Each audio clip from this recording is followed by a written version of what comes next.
Yo, for today's video mga lodi, konting trivia muna tayo. Alam nyo ba mga idol na ang halaga nito ay lampas 100 euro o katumbas ng 6,000 na piso sa Pilipinas ang bawat isa nito mga lodi? So dito nga mga lodi ay pinagre-repair ko tong mga BT controller mga idol dahil sa sobrang mahal mga lodi ay bihirang magpadala yung company ng ganitong spare parts dahil sa sobrang mahal. Nagpapadala sila pag nag-order ka ng 20, magpapadala sila minsan 10 o minsan 5 lang piraso dahil mahal yung spare parts na to mga idol. Kaya dito ay sinubukan kong ayusin at siyempre tinisting ko para malaman kung talagang maayos yung kahimtang niya mga idol. Alam naman natin sa panahon ngayon mga lodi na yung mga company ay bihira na magpadala ng maraming spare parts kasi umaasa na rin yung iba na may bago, kaya hindi na inaayos. Pero tayo mga lodi, hindi tayo umaasa na merong bago. Kaya kailangan nating mag-aayos muna ng mga ganito. Kung hindi na talaga masolusyonan, tsaka na tayo gumamit ng bago. Yun ang ginagawa ko mga idol kasi mahirap na mga idol pag naubusan tayo ng spare parts at wala na tayo magamit dahil umaasa tayo sa bago. Ganun ako mga idol.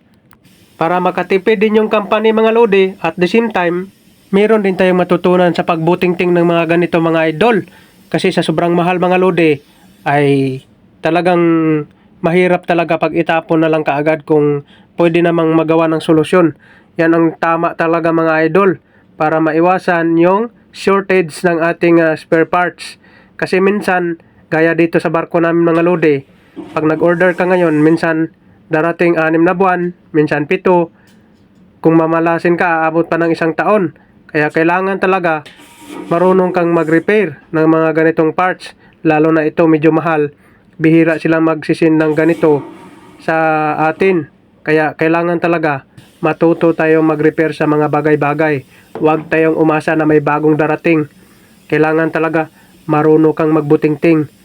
Hindi mo na kailangang umasa sa kumpanya na padalhan ka. Kung padalhan ka ngayon, mas mabuti. Paano pag padalhan ka ng matagal na panahon?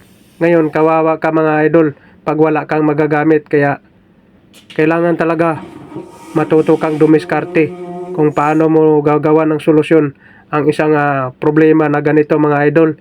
Kaya, ako mga lodi, lagi talaga akong nagre-repair nito. 20, 50, nire-repair ko yan. Hanggat pwede pa. Hindi ako nagtatapon. Yun ang mahalaga bilang isang trabahante. Para may matutunan ka rin sa bawat trabaho mo, saan ka mang barko mapunta. Meron kang knowledge na hindi yun makukuha ng iba. Ikaw lang nakakaalam nun.